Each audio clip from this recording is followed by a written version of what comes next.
Well, we're going to go ahead and get started.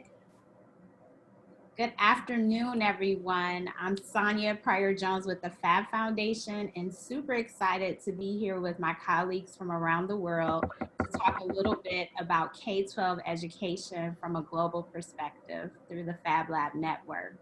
I'm here with Yvonne, Noria, Karma, Florencia, Flor, Juan Carlos, and we're just going to be talking a little bit today about how K-12 education spaces are working worldwide amidst the variety of crises that we are experiencing. So really excited to do that with you. We want to share with you, this is actually the full title of our session, but it was quite lengthy. So you guys got the abbreviated version in the program materials. And this is our format for our session today.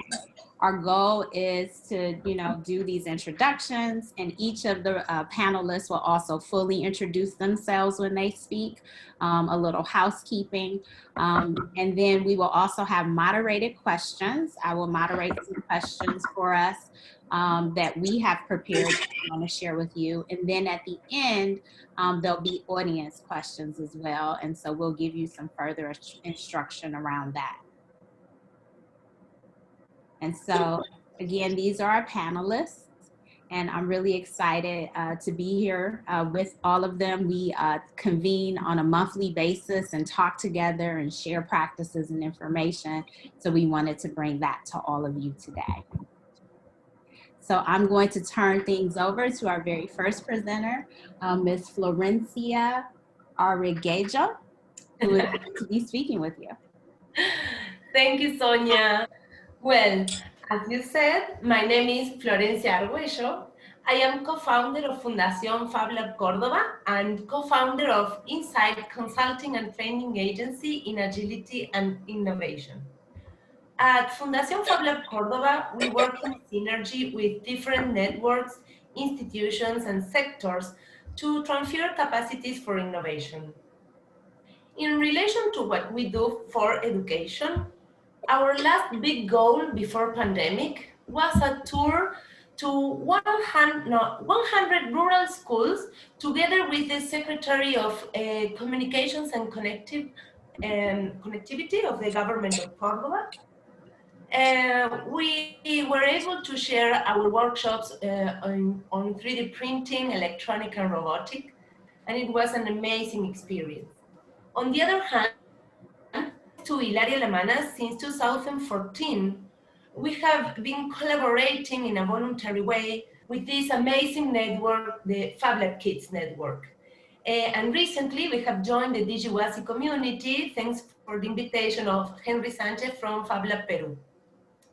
But before speaking about digital fabrication education during COVID era, I would like to make a brief of the current situation in Latin American countries in relation to access to connectivity. Only children who have computer and access to Wi-Fi are able to attend educational platforms and have the feedback with their teachers. Those who connect from the mobile phone have to invest a lot of money per month.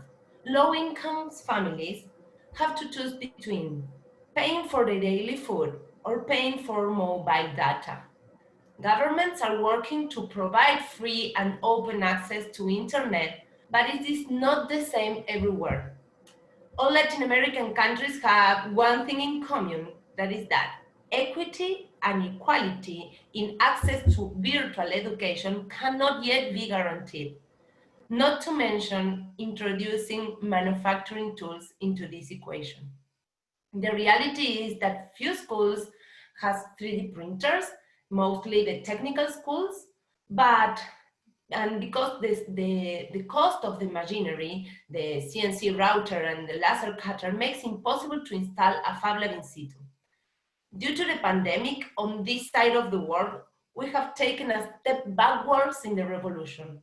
Ministries of Education implemented policies to continue the teaching and learning process through national radio, public television, and pedagogical activities in booklets.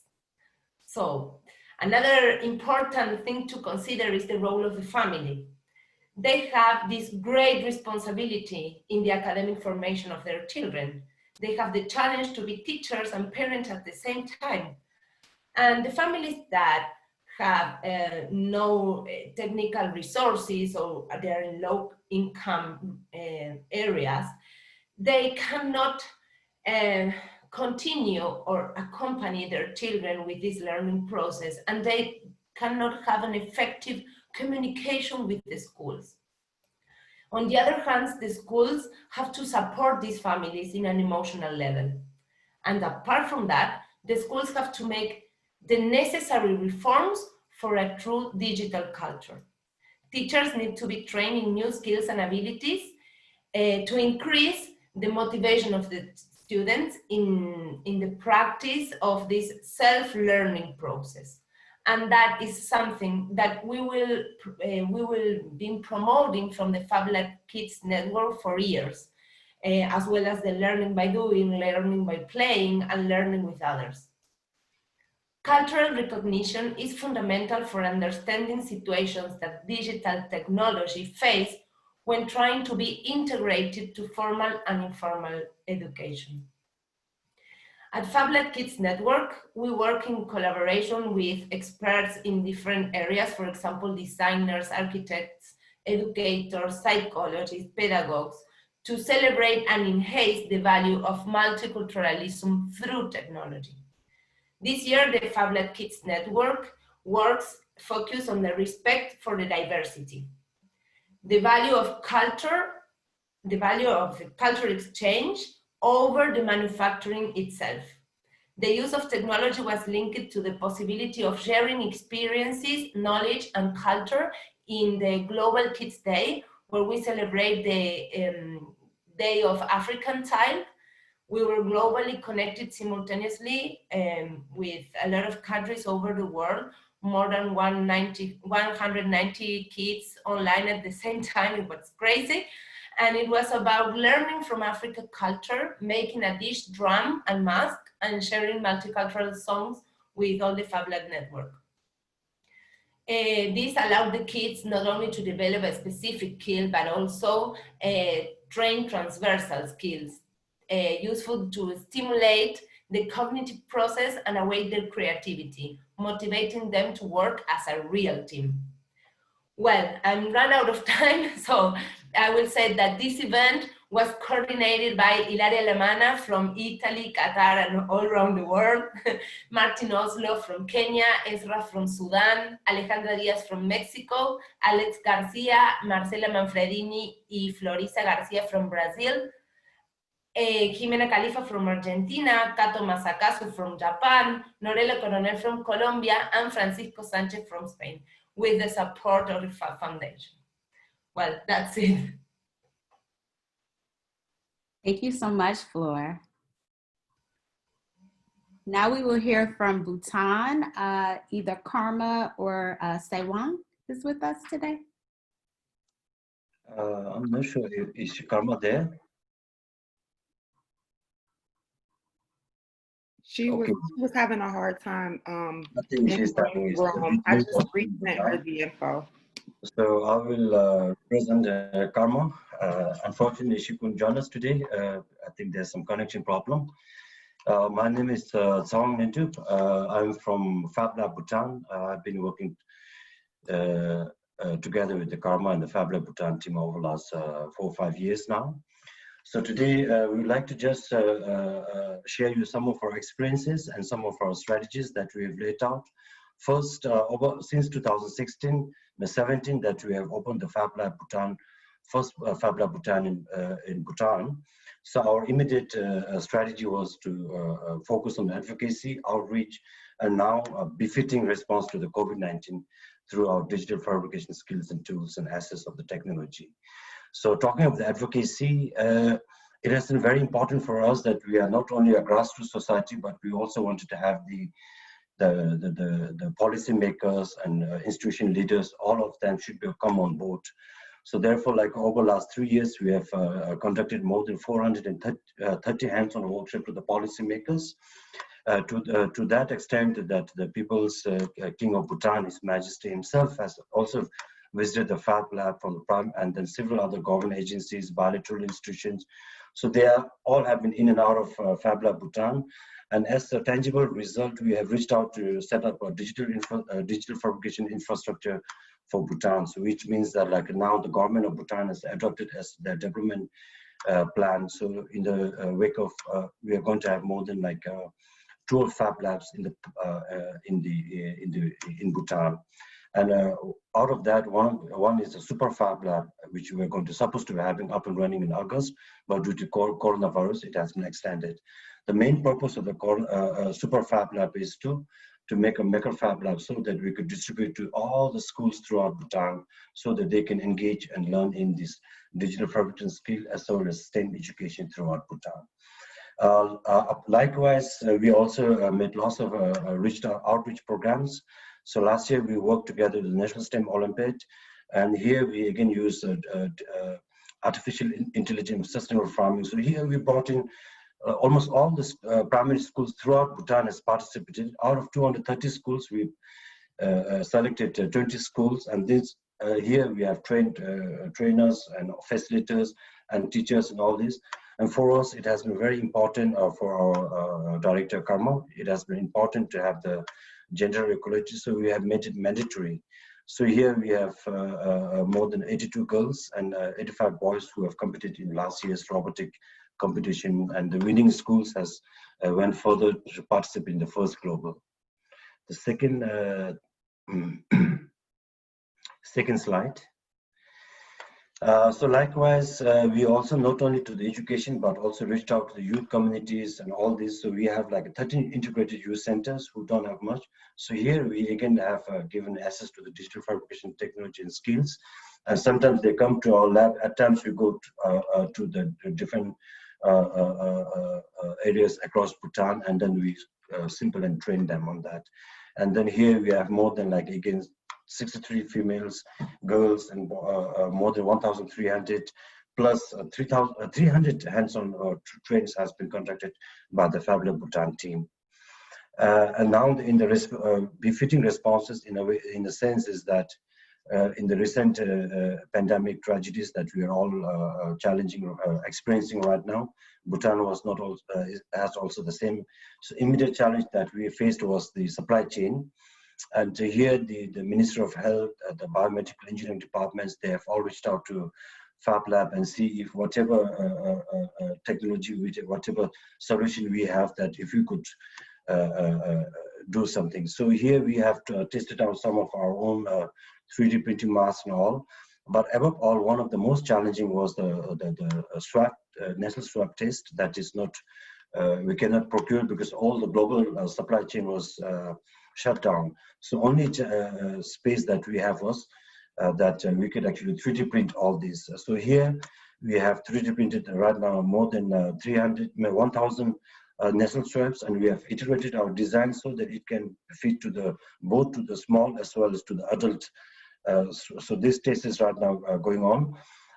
And likewise, the VGM, which is a virus transport medium, which is something that we can, so we again rapid prototype that and then produce that. So again, the other challenge is the educations, the whole institutions, schools, colleges, universities, youth centers, all are shut down and they do not have any responses. And here we again conducted online together with the UNICEF and Education Ministry and the 4 integrated youth centers across Bhutan. So this is the picture that you can see that we are reaching out. So conducting learning by doing programs online. So this is something that we could actually very easily, our team could easily respond to all these things. So likewise, down the line, we also are developing a prototype for the 3D printing reusable 3D printed N95 mask and all this. And also we are developing a low-cost respiratory right now, which we are on to trial. So these are the immediate befitting response that we could, like one thing that that struck me during the Zoom meeting with the Minister of Health was that now Bhutan has lots of money, but suddenly we can't buy anything. Everything is shut down. So without So the only thing that could respond was actually the Fablab Bhutan team that could has all this technology that we could dispose to these COVID challenges. So this is our short presentation, and I would like to wish you all the best, and also like to welcome you all to Bhutan in Feb 17, 2022. Thank you so much, Sawang, and we are excited that we get a chance to visit your lab and with all of you in an upcoming conference. Now we're going to move on to our next speaker, Mr. Juan Carlos Miranda, who is with us from Costa Rica. Juan Carlos. Hello. Yes, thank you, Sonia. This is Juan Carlos Miranda Castro. We have a few Fab Labs in Costa Rica. The one I'm talking about right now is St. Jude Fab Lab. Sonia, if you can go back to the first one. Yeah, it's just some general information. So this Fab Lab is located in San Jose. This is the near the capital city of Costa Rica. And it is inside a school, a private school. It has been working since 2017. And mainly, this Fab Lab serves our students and teachers, the immediate community inside the school. But occasionally, we invite students and teachers from schools around us to share some workshops and the tools. Now, because of the current situation, as many other Fab Labs have done, we have fabricated and donated some face shields to the public health system. So we've been doing that since March. We were not hit so hard in March, April, May, but right now it's hitting hard our country. So yeah, it's complicated. The Fab Lab is still closed, by the way, since March. We are running Fab Academy, and we haven't had access to the lab, so as many others around the world. Our mission is to provide a space for students to develop challenging projects. This was the idea in the beginnings. I guess we started around 2013 without a Fab Lab, and the idea was to give students a space to do more complex projects, not the recipes that we usually do. We look on the internet and just do it. So our idea is for them to develop challenging projects, to get involved in digital fabrication. And lately, since we have the Fab Lab here, our mission is to shift the conception of technology as something you buy as a commercial product and change it into a creative form of expression. That I would say that is our main goal right now with our students. So right now, well, not right now, but since a couple of years ago, students receive a weekly class. It's called Design and Technology. This is for all students, including preschool grades. And some other students develop personal projects. These are special projects that they develop in groups or 2 or 3 persons. Teachers come to the lab to work in workshops or material for the classes. And as I said, we sometimes receive teachers and students from other schools. Next slide, please, Sonia. And here I have some examples. I'm gonna go through them very quickly. So to the right, if you see a group of students in a car, that was one of the first projects. We didn't have a Fab Lab yet. This is a solar car that they developed on top of a golf cart. It was really the beginning of the Fab Lab. On the top, you have a tangle of cables there, that was a weather station from third grade students. And then since we have, there's another on the bottom, a structure there. That was a video game. So they had to recreate our school. It is a Minecraft clone. So they had to go measure and come back and build the school inside the game. And the other examples are from the Fablab. So if you see a table there, a couple of students built it for the principal school. You see lamps, a bridge, which was an integration project with the physics department. And right now, I'm running out of time. On the lower right, if you see an ukulele there, that's because music teacher, because we are close, music teacher wanted to send something to the students. So we designed and cut the cardboard pieces of the ukulele, and we send them to the students, and they built it at home. And it actually makes a sound, not in tune, but it sounds. And I think I'm out of time. Thank you. Thanks, Juan Carlos. Next, we're going to hear from Ivan, who is from the Fab Lab in Finland. Hello, Sonya. Hello, all. My name is Ivan Sanchez. I'm an instructor in Fablab Oulu. I'm also a PhD student in University of Oulu. My background is in human-computer interaction. I have been working with teachers for 20 years, trying to bring technology easily accessible to education. And since we opened Fablab Oulu in 2015, I have been in charge of bringing schools and organizing workshops and different activities with the kids and also with the teachers. I graduated from Fab Academy in 2017. So, as I mentioned, I'm instructor in Fablab Oulu. Fablab Oulu is inside the University of Oulu. And as such, we have two main goals, two main objectives. The first one is research support to researchers. So if some of the researchers, they need to use our facilities, they can go and they have the expertise of all the staff there.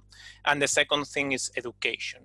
Education in different levels. We have educate to our university students. We have different courses on digital fabrication and also on design. Then we have kids coming to the Fab Lab in weekly basis.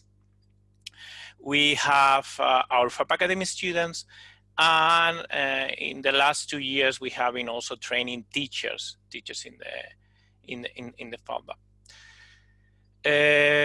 I'm going to talk a little bit about this STEAM in Oulu community that we started already 3 years ago.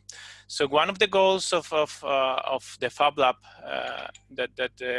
when was created in university was to attract students to technical degrees. We are a university that, well, you can check this small blue dot. We are very north, and we are a technological city. And we need a lot of technical students. And in the last year, we are having a lack of students coming to our universities. So one of the goals of the Fab Lab is show what they can do in the university and attract them to our careers. So can you move to the next slide?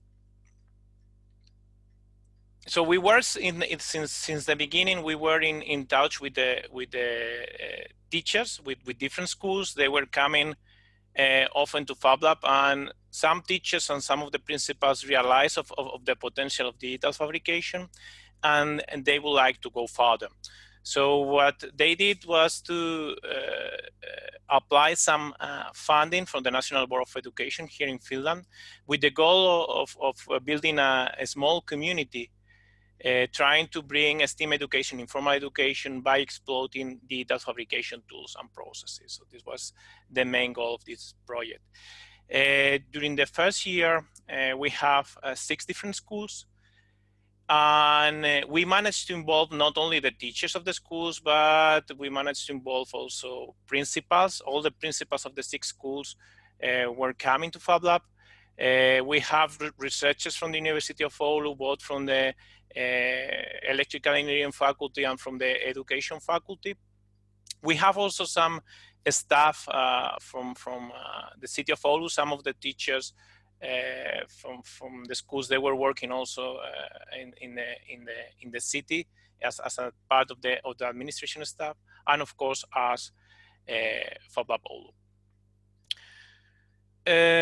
So the goal of the community, or how we structure the community, was around this education. So we thought that it was very important to train teachers. So in the end, teachers are the ones who know the pedagogics, are the ones who know the curriculum, are the ones who know how to adapt, or what are the real needs of the different, of the kids.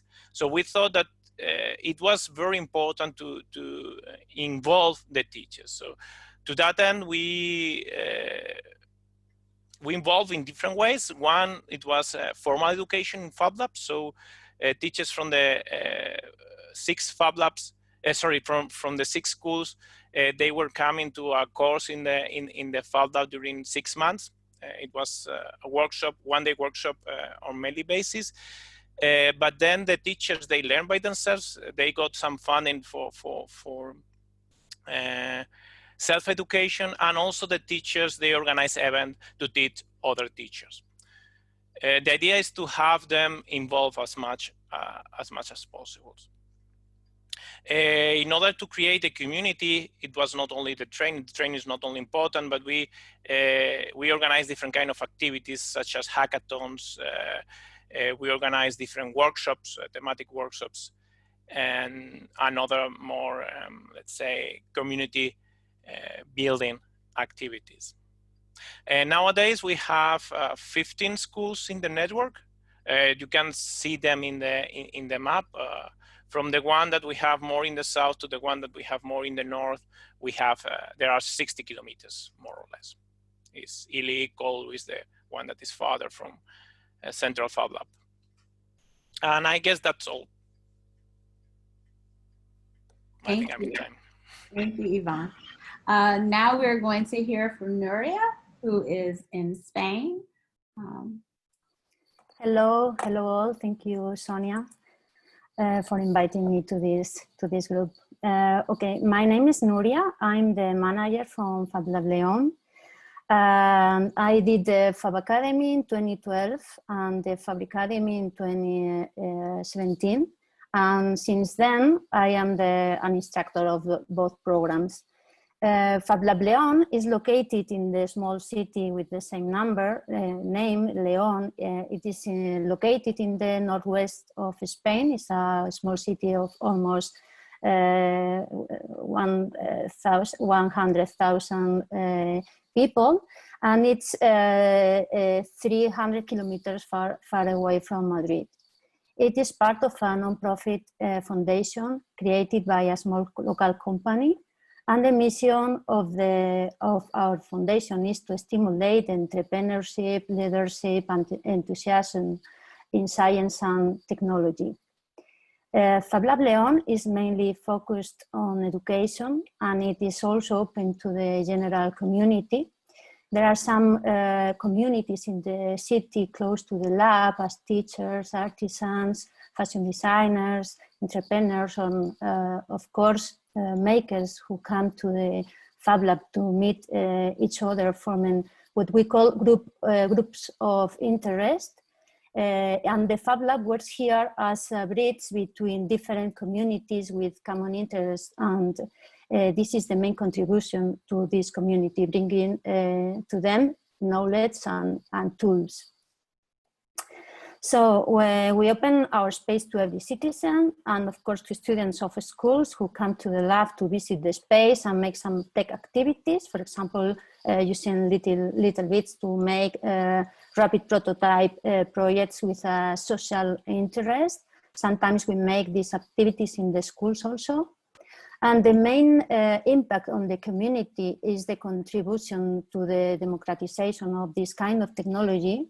As my mates told before, all the educators and and kids also need to improve their skills in technical aspects.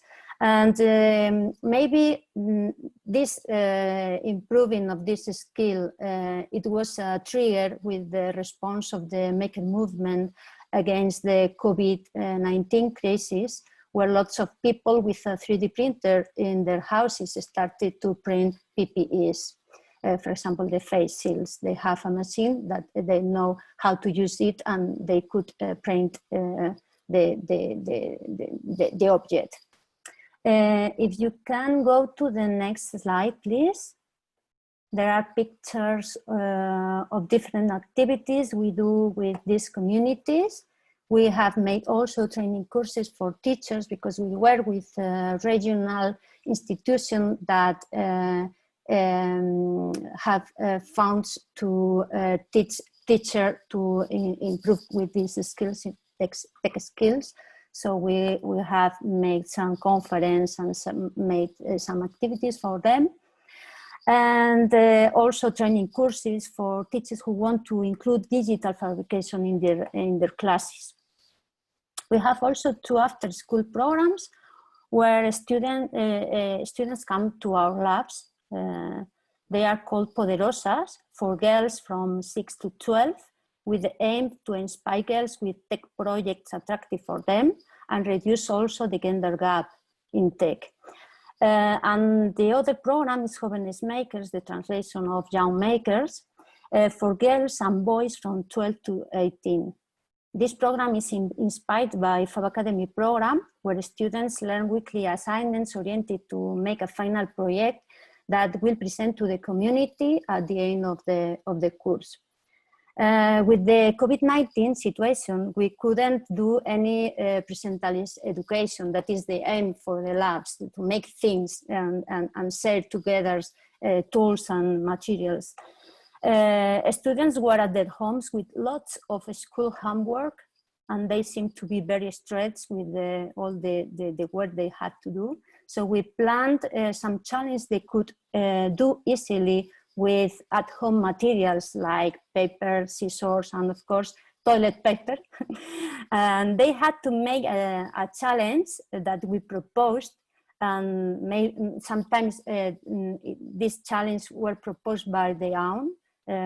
They had to record a video of each of the challenge, and finally one of them had to edit the final video with all the participants. And okay, some examples. I know how is the time going, but one example is, for example, how to protect themselves from COVID-19. Where there is a picture of one of the students that his mom have to wear the face shield and tell us how she is wearing that. And another challenge was a levitating object, a vehicle model, and some more. We wanted to make an attractive and easy challenge for them that they could do easily with the materials they can find at home. And okay, that's all. Thank you, Nuria, very much. So now that we've heard from all of our speakers, we're going to take a few minutes. I'm going to stop sharing my screen just so I can be oriented and see all these wonderful faces. We're going to take a few minutes with some moderator style questions. As we're doing that, we want you to listen, but also if you have questions, please put them in the chat. That is being manned during this time. And so in listening to all of you and in thinking about a number of our conversations we've had together in our monthly calls, there are some themes, you know, democratization is always a theme, right? That's the whole purpose of the Fab Lab, to democratize digital fabrication. There's also these interesting themes as it relates to community. And how we're defining community, the roles that Fab Labs play in becoming parts of communities or celebrating communities. And then of course there's COVID-19, right? And all these things are connected. I'm wondering if some of you can start to talk a little bit about how you first became a member of your local community, and how your lab has become an asset to that local community.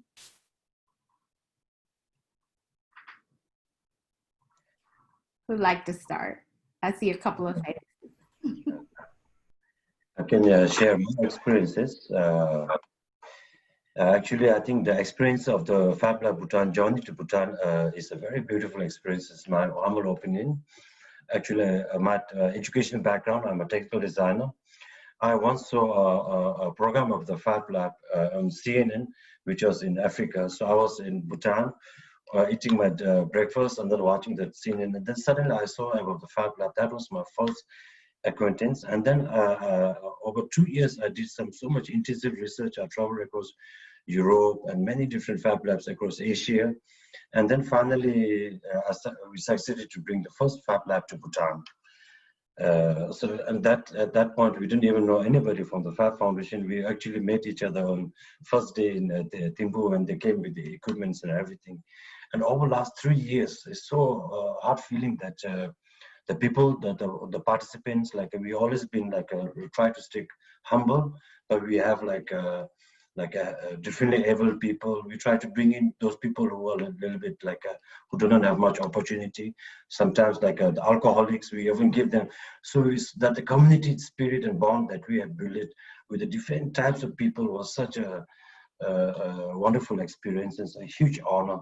And this is an experience, I think, a community that we succeed, not only just from the top down, also from the bottom up, but like differently able people, girls, boys, everybody who they can just walk into the lab. And this is how we build our spirit. And that was a beautiful experience as a community and huge honor. Thank you so much for sharing that. Would anybody else like to talk about how they've become an asset in their local community? I can continue.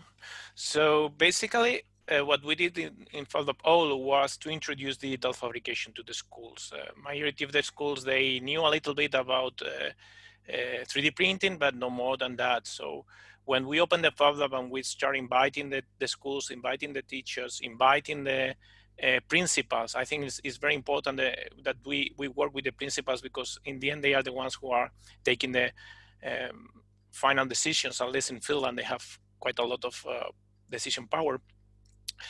They saw the potential and they start thinking how they can use this in education. So I think that we were the ones who introduce or present what they could do with the kids in the schools.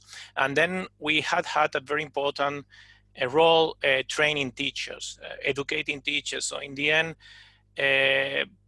there are a lot of tutorials, there are a lot of online content, and it's good, but face-to-face teaching, especially when you are working with teachers, I think is very important. And I think that we had done very good in that sense.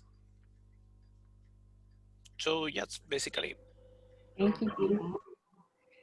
So schools and teachers are definitely a significant part of all communities. And, you know, this talk is about K-12 school communities. Are there others who have saw the unique asset that Fab Lab is bringing to their relationships and the way they work with students in schools? Yes, Sonia. So what I have found is some of the things that I found. So the Fab Lab becomes a place for some kids that find no other place in the school. So some kids, they belong to sports and they have fans. People cheer them.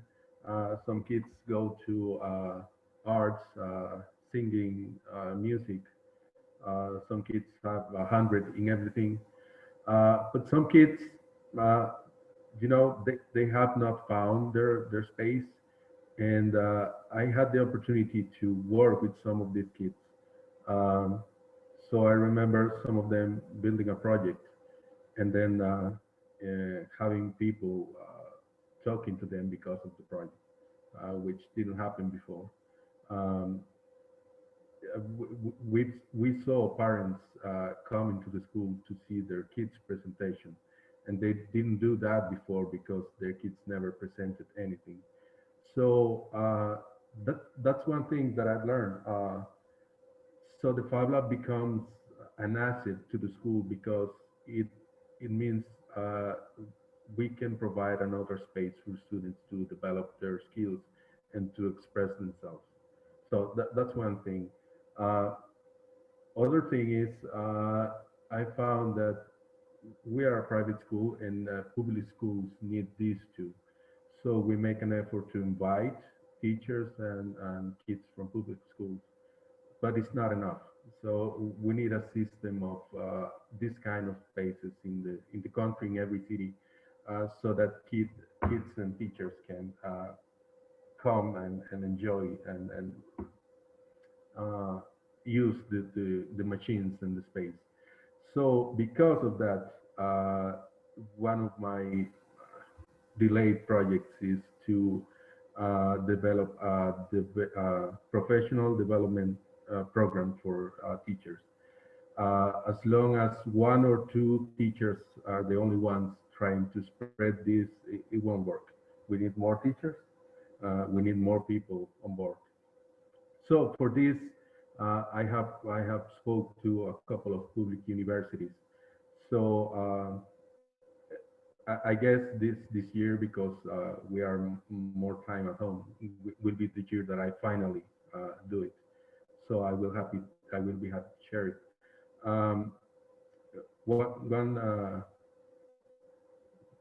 One final thing is it's hard to reach teachers. They still are a little afraid. So I have trained some teachers at our own school, but it's still hard because I mean, even when they have the Fablab right there, some of them do not approach us. But that's one other thing that we have to tackle as a community, just to lose the fear of using the machines and innovating in our class. So those are some things. And just a quick comment, as I said before, we had the opportunity to fabricate and distribute face shields for our health system. So that is one other thing that Fablabs, I think Fablabs in the last few months have been doing and have been getting some notoriety for that. So I guess that's good news, and I hope that when we finally beat this virus, our Fablabs and our maker spaces will continue to enjoy this position of privilege and privilege. I mean, in helping others. Yeah. Thank you, Juan Carlos. And you made a really a lot of important statements, but something that stuck out for me was one or more teachers engaging in this work won't really get the impact that we're after. And so I want to encourage Flor to share with us a little bit, because she's a part of the Fab Black Kids Network, and they're really doing their work beyond individual schools, beyond individual countries. And so, Flor, could you talk a little bit about that perspective?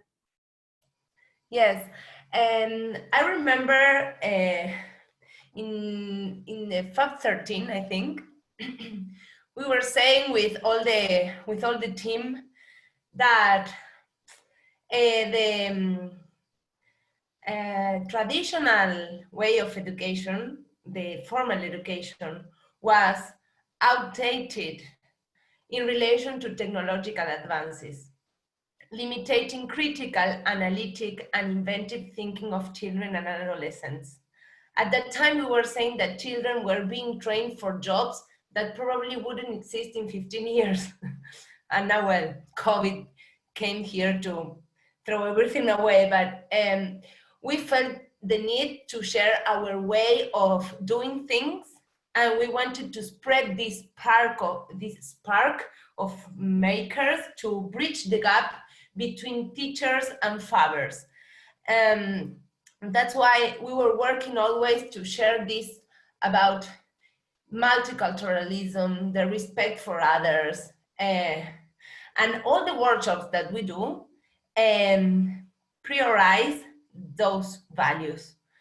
I remember once Ilaria Alamana told me that she had an experience making a workshop, a Mosisha workshop. She's the creator of this workshop, and she told me once that she had the support of some sponsors to do this workshop by free, of course, and she did it in a low-income area, and the kids reached to the place where the workshop was running on, and they couldn't believe the machines. They couldn't believe what they could do there, and afterwards they would be able to take their chairs with them, and they couldn't believe that.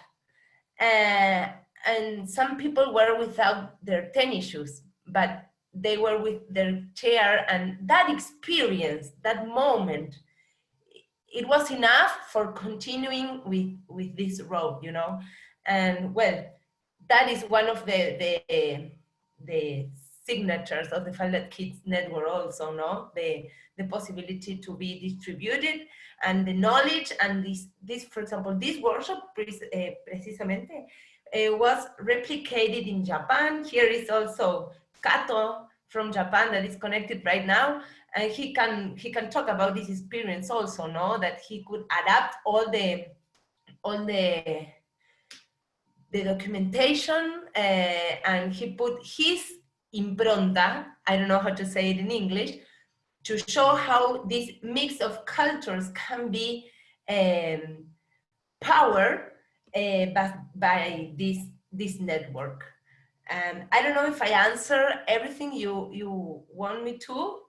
You can ask me anyway, but. It was amazing. Above and beyond, above and beyond.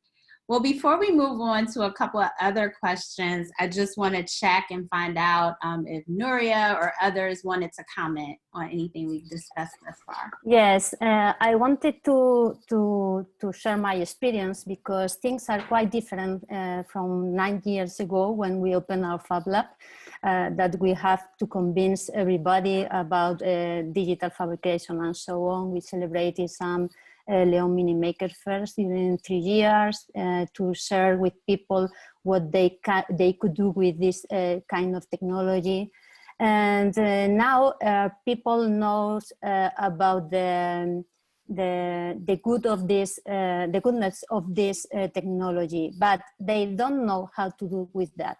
So when especially with kids, when they have to make a project that solves a real problem, for example, ecology, or for example, a social problem, they will engage in the learning of this technology. And what happens when a kid wants to develop a project, a technical project, that happens is that the teacher doesn't know how to help him or her. So the teacher needs to improve the technical aspects. So now teachers come to our lab because they wanted to learn, but they wanted to learn in the educational and in the traditional education program. And we told them that they have to think about learning with projects. Because if you learn when you need, you will learn more deep you will deep more in the knowledge you are navigating. I keep muting and unmuting here. Thank you so much, Nuria. This whole notion of deeper learning through the projects, and really hitting all of the dynamics and the learning opportunities beyond the learning standards, right? Beyond what's in the textbook. I found, at least in my experience with Fab, that's what we're pushing for.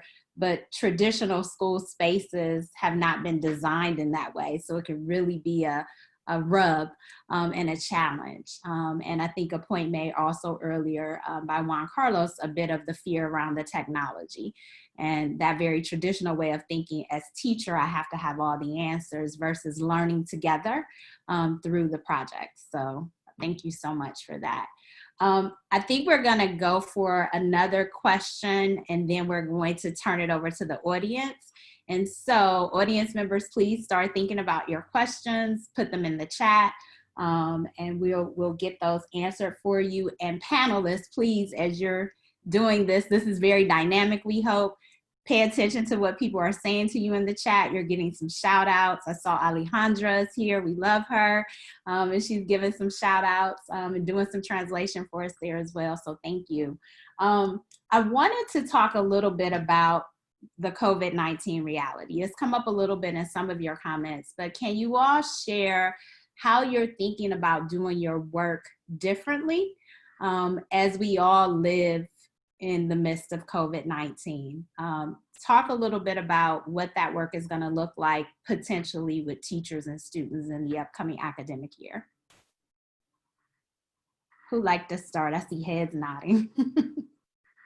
Just jump in. Well, I can start. From the Fablab Kids Network, we were talking before this panel. We all think in this situation. We cannot go to the Fab Labs right now, or in some countries we weren't be able to do that. But we will have to continue accompanying the formal education of children and adolescents by highlighting the soft skills, such as do it yourself, do it together, empathy, the positive attitude toward always learning, critical thinking and creative thinking. The challenge that we have is to continue teaching digital manufacturing in an analog way. It will, the challenge is to teach the concepts, the machines, what we can do with them, but without the technology itself. Apart from that, from Fundación Fablab Córdoba, we have a new challenge. That is that we are right now located in a really small place, and we are making some institutional relations so that we can go to a bigger place where we can work with the schools, maintaining the 1.5 meter of distance because the place is bigger.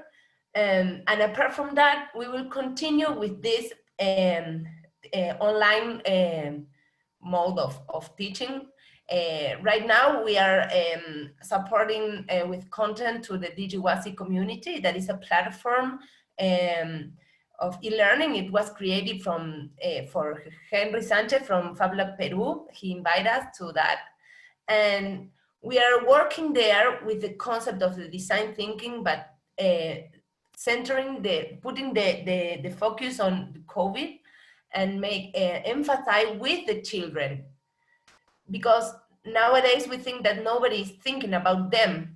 The decisions are, the governments make decisions, everything, but nobody thinks what children think.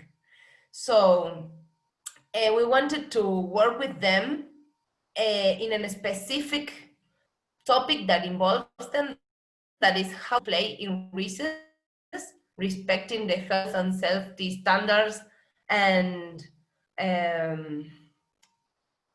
we want them to think how to do that, know that somebody tells them how to do that. And it's working very well. So we think that we're going to continue in that way of empathizing with the people and with the new normality.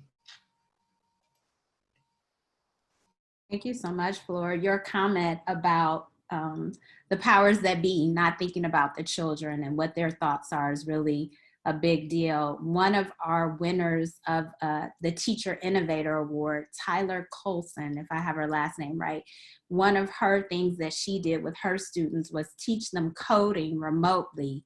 And a part of the project was them designing and rethinking what schools should be like when we return from COVID-19. And so it's a really important way that we need all of the adults to think, but especially our educators. What are others doing? What is life gonna look like for you and how you work with schools after COVID, or now that we've been in COVID? Go ahead, Sawan. Share what we are doing right now. I think first of all, COVID-19 is a wake-up call for the leaders, students, teachers, parents, to everybody. And I think it's also equally an opportunity for us now. In my opinion, I think the 21st century is starting from 2020. But down the line, if you look into the pattern of the pandemic, it is very frequent since 1930s. I think if you look into the pattern, it's going to be frequent. And in the future also, we are going to have this. So now how we can mitigate that challenges. For immediate measure, right now for the Fablab Bhutan, we have now recruited some more teachers who will be like a dedicated facilitator for the training. But in Bhutan context, we have like it's a small country, but we have like from 200 meters sea level to around 9,000 up there in the mountains. So we have so many different communities living in the different pockets of the mountains in the different areas. So here we wanted to bring all inclusive. When you say inclusive, it is not only in the rural, urban areas, but so here currently what we are looking at it is we are going to develop a blended learning where we will have around 10 or 12 digital fabrication skills blended. And then we will also develop a mobile where we could actually take this around to the rural communities, so the students and the teachers. But the immediate challenge is that connectivity is a big challenge because the students and the youths, they're living on the rural pockets, they don't have the internet connection. So here we are going to set up a drone where through this drone, that drone will give them the internet connection over 1 hour or 2 hours during these workshop sessions.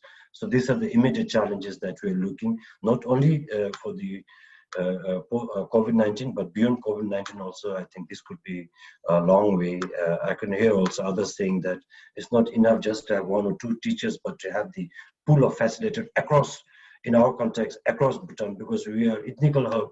We have more than like 20 or 25 different ethnical groups pocketed in the small country in Bhutan. So we need to reach out to all of them in the different context of the geography. So this is something that we're immediately working on right now.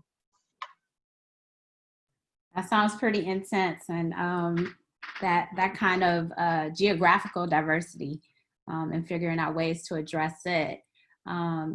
Juan Carlos, Yvonne, did either of you want to chime in here about what things are going to look like in your upcoming academic year because of COVID? Well, next year we're organizing we are already organizing an online course. We will start, I guess, in spring 2021, also for teachers. We are planning to have both versions, pure online course, and then one version that is a mix. One is online plus presential. So one part of the course is going to be online and the other part of the course is presential. Other thing that we are planning is have a channel for supporting teachers. So in principle in Finland, everything is going to open in 15th of August, the school or that week is going to open. But you never know, we never know what happens. So we are going to keep a channel open with the teachers. And then we can continue trying in the Fab Academy this year. We have tested this remote control of machines, so people can use the 3D printer, and we have even controlled the CNC router, the big CNC router, remotely. And it's something that, in case of need, we can put into use, so that the kids, they can use our premises remotely. They can 3D print from their own places, and then they can pick up, or we can send by post the 3D printed object, for example. And Yvonne, if I'm remembering correctly, you all were sort of on the other side of things, and so you had some schools open before the summer recess. Can you share how any of that went? Yes, well, they were open for 2 weeks only. Last week of May, but it was at least it was not they were not teaching the normal classes, so it was more get in touch with the kids, see what's the state of the kids, and discuss with them and so on. So it was more, for example, my kid is in the It's 2 o'clock. second grade. Sorry. No problem. It's in the second grade, so they were mainly playing and making some group activities and this kind of stuff. So they were not, at least I'm not aware of any school that they were using the machines in their classes. Thank you for that. The one time I don't mute myself, my computer tells us what time it is. But it appears that our audience members are being a bit shy. We don't have any questions, I don't think, in the chat yet. I think there was one earlier on, Yvonne, about any publications related to your teacher PD training. Did you want to share anything with the larger group? I know you have a session coming up. Yeah, well, we'll have the session.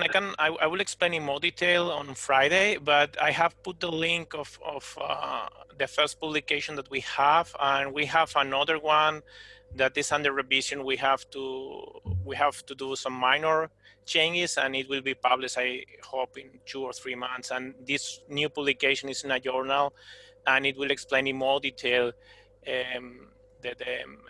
the content of the classes. But anyway, if anyone is interested to discuss with me, you can send me an email, or we can discuss also on Friday in the workshop that I'm organizing. Thank you so much, Yvonne.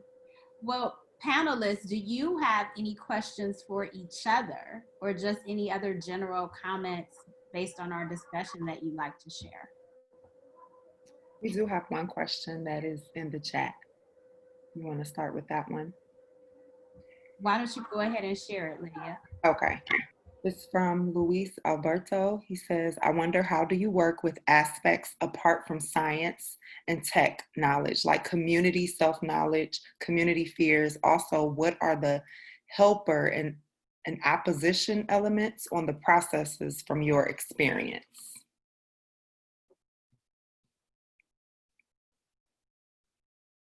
Who'd like to take that on?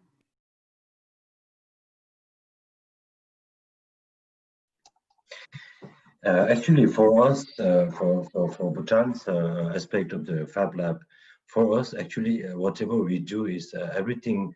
The technology might be the 21st century, the assets and skills might be 20, but value that we generate, actually, whatever we do is like a history based on the local culture, based on the local tradition, based on the local arts, crafts.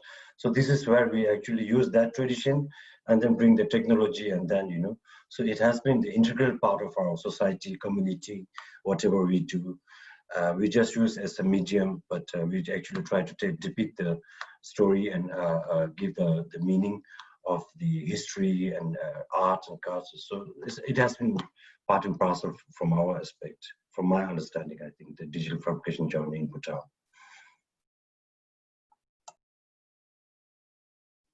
Thank you. Would anybody else like to tackle that question?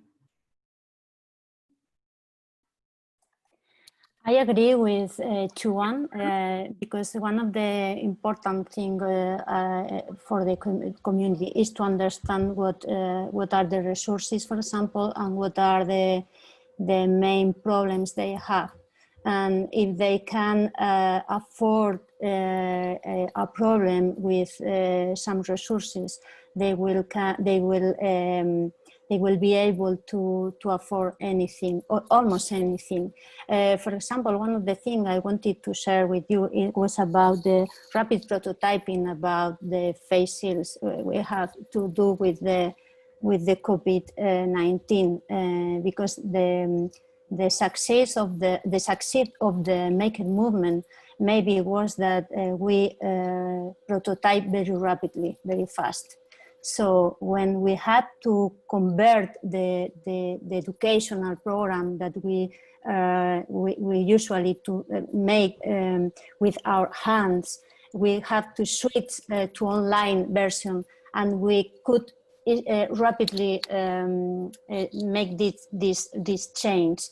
It's the same when you have a problem. Maybe you can use design thinking, brainstorming. I don't know what are the tools that each community are using. But if one community explain what is the problem, and there are a collaborative group that can put their knowledge and make put in common how we can solve that.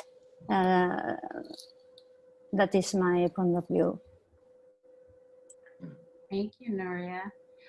We're starting to get some questions here in the chat, and if something comes up that a panelist wants to speak to, we can always go back. We have a question for from Peter here, and he wants to know if these labs are together using the SDGs, the Sustainable Development Goals, in any of your work, and if so, how are you using them as a point of reference? He's particularly interested in goal number 4.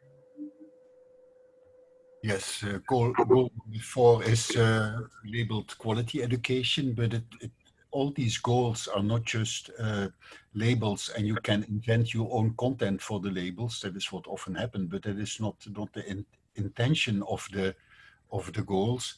The goals have been agreed by all governments in the world, and that alone is something very special, that all countries agree about a social economic agenda until the year 2030.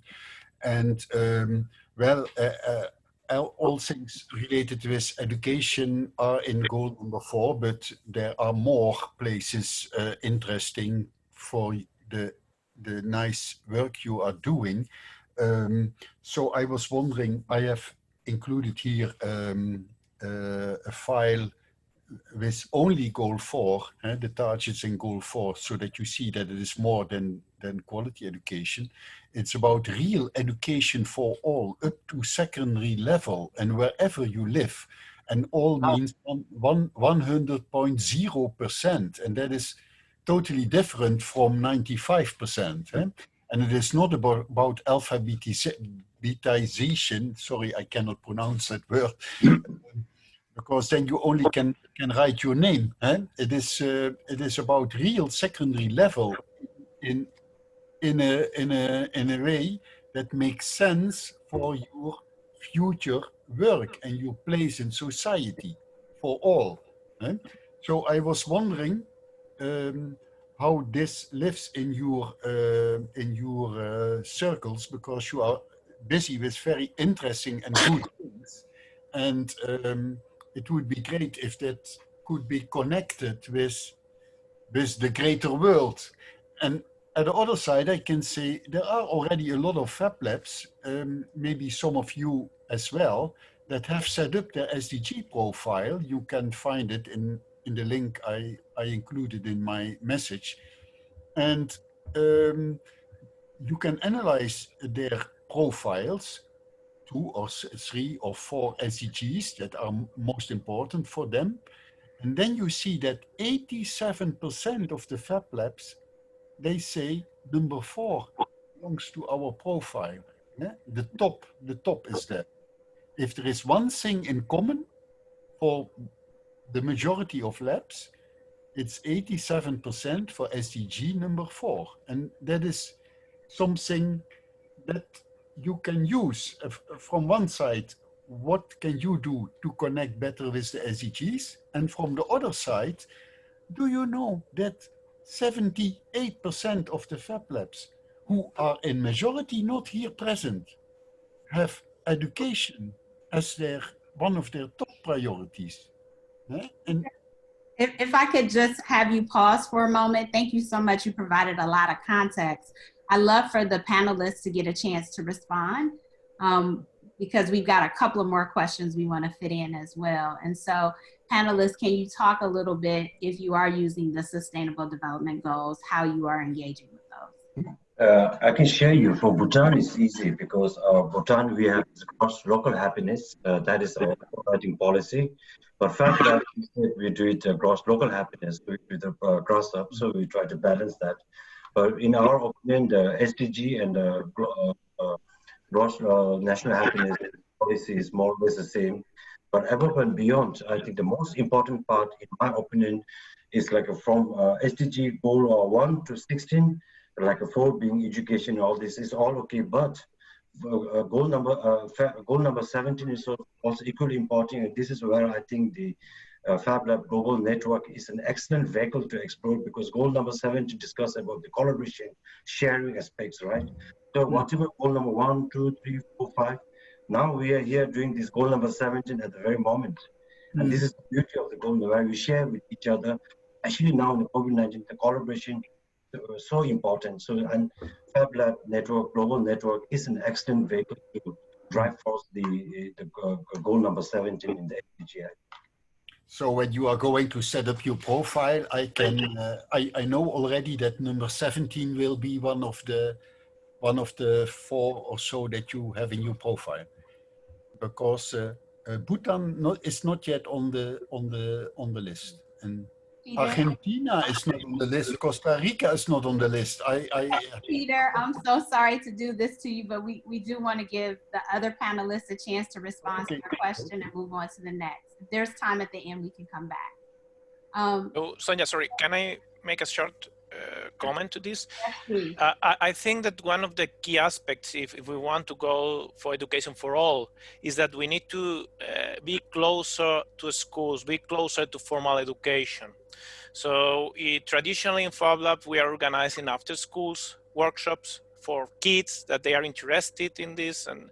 But I think that we can support better schools if we are integrated in the formal education. So if we are part of the school system, we need to break this barrier, and our perspective, it's not, I agree that it's not the only one, but how we are trying to do it is focusing more in teachers, focusing more in teacher education than in the kids. So we are trying to collaborate more and more with for example, with the Faculty of Education of our university, trying to bring this digital fabrication not only to the schools, but also to the future teachers. So we are there are some ideas of integrating digital fabrication in the school training, in teacher education.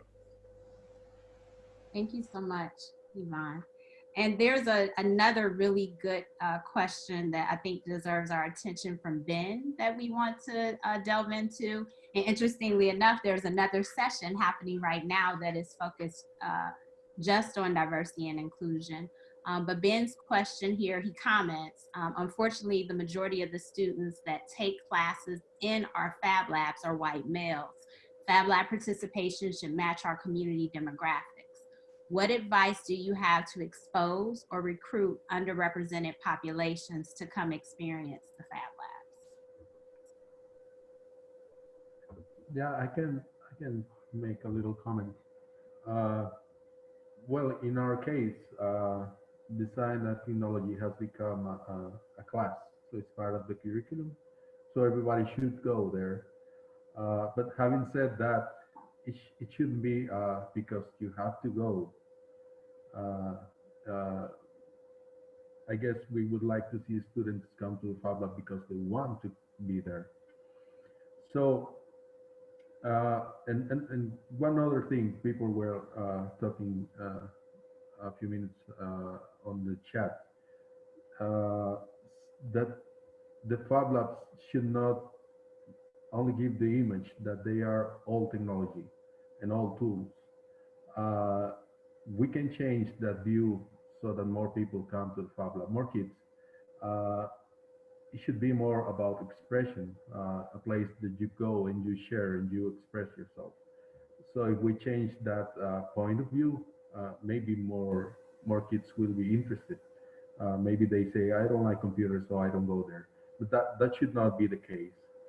So I guess we could tackle those two things, just changing the idea that Fab Labs are only about technology.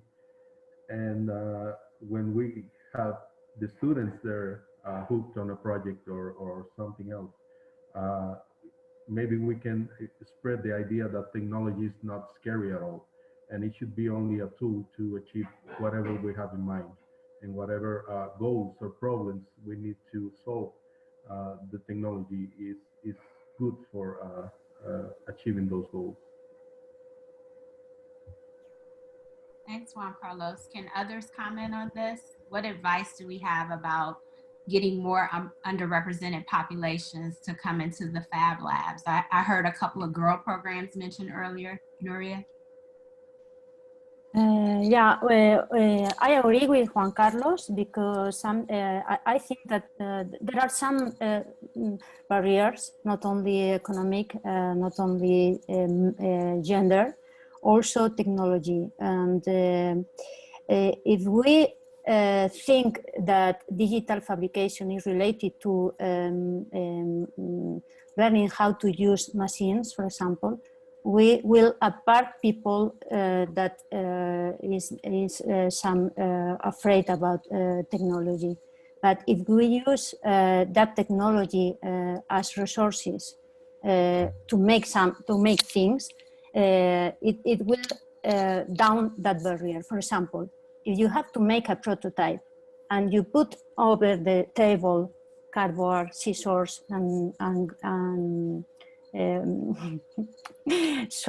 glue, yeah, everybody knows how to do. But if you put a laser cutter that makes the same thing that the scissors, they will be scary. So we have to say that digital fabrication, or the machines of digital fabrication, are only resources, are only tools that they have to use if they need. But the main thing is about the object, the project they want to do, and the problem they want to solve, because they will know how to do with scissors and with glue and so on. With girls, we will open their minds if they knew how to do some projects related to their aims, for example, and the same thing with some artisan or with some indigenous or so on. So we have to see digital fabrication tools as resources, not as goals to learn how to use. I want to add something, can I? Okay, something that is important, or at least for us, is that we couldn't have enough support from the government, from the educational ministries. So continue in this informal education. As Ivan said, that it's important to be integrated. We know that we have to do more things for the teachers to bridge the gap, but we don't have enough support, and we don't have enough resources neither. So that thing, I think that we have to continue working on these institutional relationships further, more than if our workshops are good or not, if the machines are good enough or not. Right now, this is our challenge, you know. I wanted to host the Fablab event in Argentina, and I had all the support of the network. Everything was so easy for me about content, the workshops, the people, the panelists, everything was there. And I couldn't gain the support of the educational ministry. Teachers here, they don't assist to a lesson. If it's free, it's okay. If they gain I don't know how to say it in English, but like score. If they can score, they go. But if not, they don't. So how can I show that this is really important, that this is the way, if I don't have that support? So this is our challenge right now. Thank you, Flor. And I know we have a couple of educators on the line, including Anna, who's in the Cleveland area, and she had some comments about this as well. I won't try to summarize them, but I would encourage you all to read them in the chat. The thing that I would like to include, just answering to Ben's comment, I think there are a number of things that we can do at the personal and space level, but a lot of this has to happen systemically. And so, you know, as I think about things like who are parts of the different organizations, who are in leadership roles, and what are their respective networks and communities, and how are they bringing those people in. The other thing I would say to this is, often we think about bringing people into our spaces to teach them and to engage them. I think we also have to figure out how to go into those spaces. Obviously, we want to create enough relationship where we could be invited. But what happens when you bring the Fab Lab or the technology and the capabilities of the lab into the heart of communities where they don't currently exist, and you partner? And you also honor and respect the assets that are there in those communities. So I think we also have to rethink about where Fab happens in order to increase participation of people who may not be a white male in our spaces. The other thing is about content. Content that's interesting and culturally relevant, I think, is also super important. And so if you're working on things that reflect the interests and the ideas and the cultures of others, of other people, I think they begin to be interested in what you're talking about and doing. And there were some good things that came up in today's symposium that I encourage people to take a listen to, that the folks in Jackson, Mississippi are doing and what they're up to, that I think is powerful. I'll also plug 2 sessions tomorrow that talk about some of this. One is thinking about this at a systemic level across nonprofit organizations. They're US-centric mostly, except for a few like Fab Foundation that work outside of the US that are working together. We've built a field building coalition to start to talk together as organizations about how we do this work better and more inclusive as organizations, because we all need to update and change some things that we're doing. So I'd encourage you guys to check that out. It's myself, Stephanie Santoso, Paulo Blixton, and Maria Romero. We have that session tomorrow. And then another session right after tomorrow is myself and my colleague Jean-Luc Perrit, and we're going to be talking about this work in community spaces with a focus on Native American communities and African American communities. So more conversation about those things tomorrow. So I am going to pause. We're right at 2:22. I would love to give our panelists an opportunity for a brief parting word. So let's do them that honor. I don't think we had any other questions. Just taking a quick look. Great. So we could just give each of our panelists an opportunity to share a parting word with everyone about what we've talked about today, or how they might follow up with you on any of the work that you're doing. Maybe we'll go in order the way I see you. Nuria, would you like to start?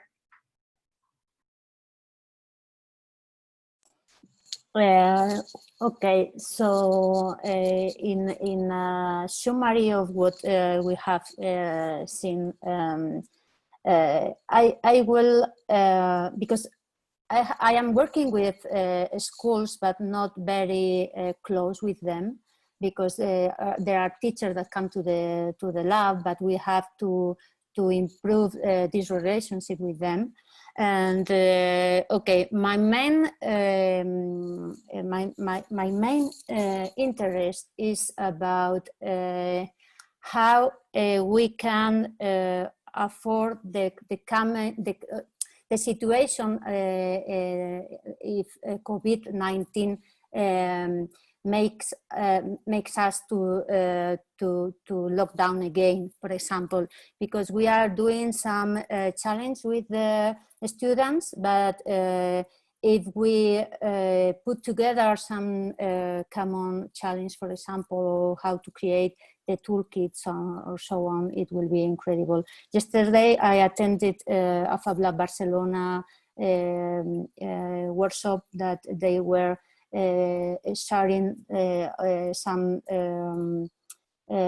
spreadsheet about how to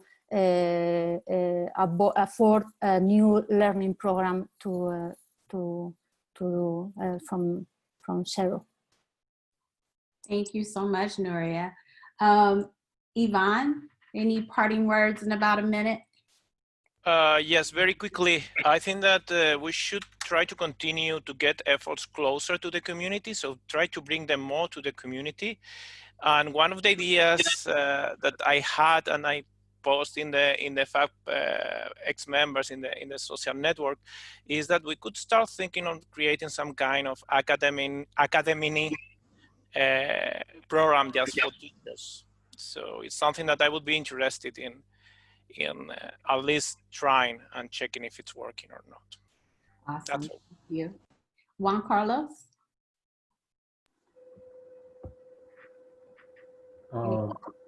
Yes, yeah, I'm muted. So,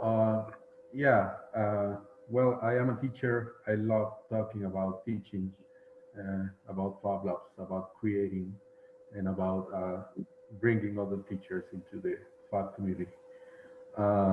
So if anyone wants to contact me, I guess the information is in the FabX site. Sonya put it there on the screen. We have a monthly meeting. If anybody wants to join, we have been discussing education for a few years now. So make sure you write to Lydia and let us know.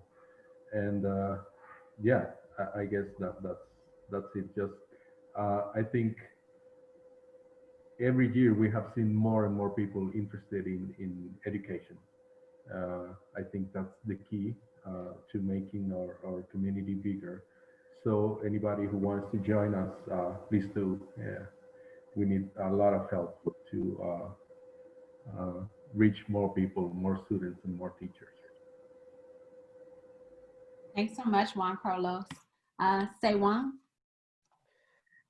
Yeah, Sorry. thank you so much to everybody giving us this opportunity to share our experiences and our knowledge, and maybe in the future what we can do.